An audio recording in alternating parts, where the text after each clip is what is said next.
Okay, cool. Okay. Let me just start again, like I said.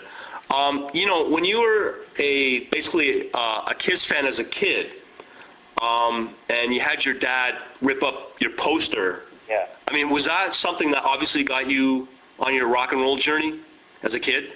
Of course, it's like, one thing as a kid, the first thing what you have to do is basically rebel against your parents. Yeah. And but it wasn't just rebelling obviously against my stepfather in this case. It was more about the society because, like in East Germany, Kiss was totally forbidden. Right. Because they're sort of the FS rune, and they were kind of a Nazi banner or something. Yeah. Which is totally ridiculous, obviously. But like this time, I remember there was always this big comparison between Kiss and AC/DC. So Kiss were the bad guys and AC/DC were the good guys. Right.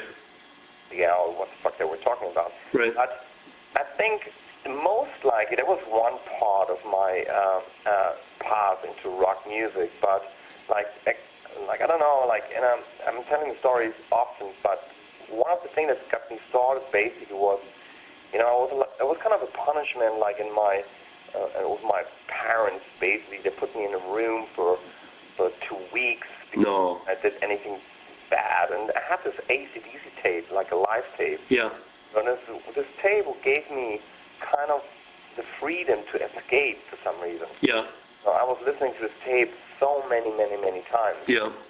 That was something that I kind of felt a bridge to the outside. Right.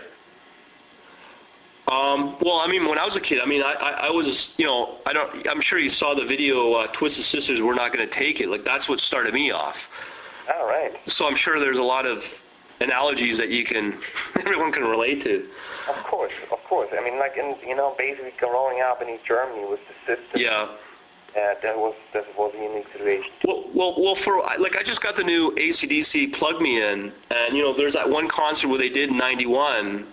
I guess in Moscow, where when the wall came down, like there's hundreds, probably thousands of kids out there just like rocking out to live AC/DC. It must have been like the coming of Jesus Christ for them or something. You know what I mean?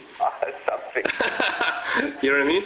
Okay. Oh, I must admit, like I have never have seen Bon Scott live. It was something that I missed my life, and yeah. I think like he's one of the, to me, he's one of the best rock and roll singer ever. Yeah. Well, if you don't have the box set, get it. It's an amazing, rare footage of Bon Scott. They have 3 videos of them starting out as in high school. I mean, it's amazing. Okay, what's the name of it? It just came out. It's AC/DC Plug Me In. It's a 3-box set. All right. 3 DVDs. It's amazing. All right, cool. If you love Bon Scott, I was just blown away with. And there's like 3 different interviews of Bon Scott. Oh wow. It's awesome. Oh, I have to get it. Just from '76 on, it's awesome. Cool. It's going on with other questions here.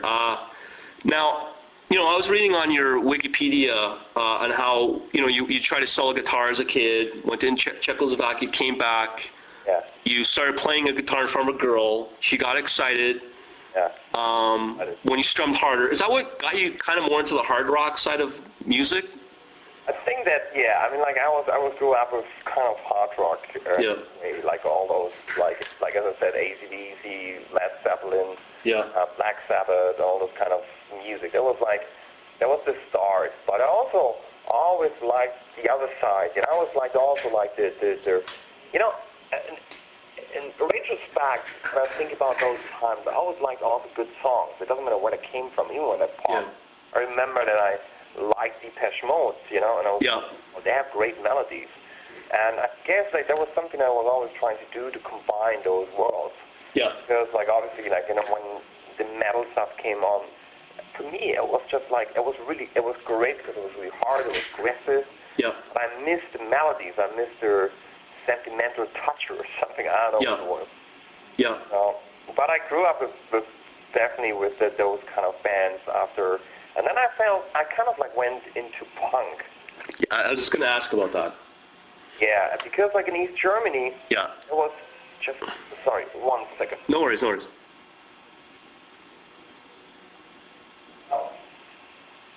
I see, I'm in the interview right now. Can you come back in 50 minutes?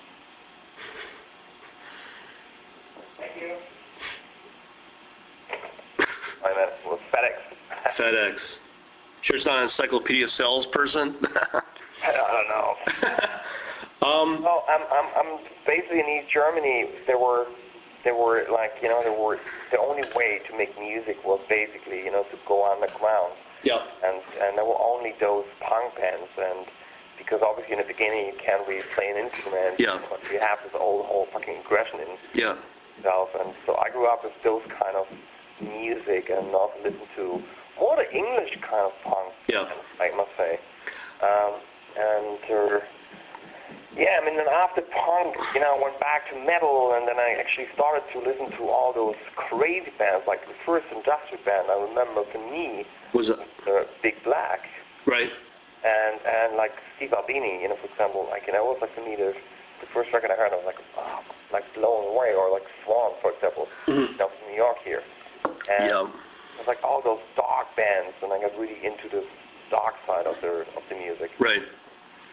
And I kind of stayed with this, actually. Well, the thing is, you just answered my next question when you started talking about the punk way of life in East Germany.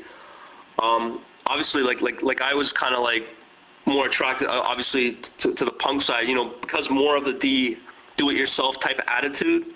Yeah. Obviously, you don't have where you can just go to the local record store and buy whatever records you have. I mean, there must have been a huge underground scene in a place like East Germany, and I guess of all the types of music out there that thrive was punk music, I would imagine. Punk, there was punk, and because there was like kind of the easiest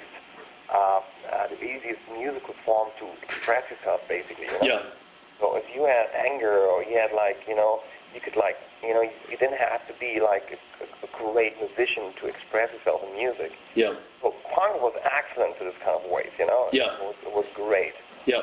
And again, as I said, in East Germany, you couldn't really buy records. There was everything that you heard was kind of limitation and records. So I remember that my first record I bought was actually in Hungary, and it cost me like 100 mark, which was basically Double. half the money you got like for a month.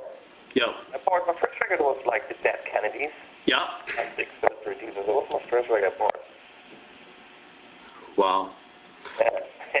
Yeah, no, I mean now, I go back in my history I've done 2 interviews with Jello Biafra.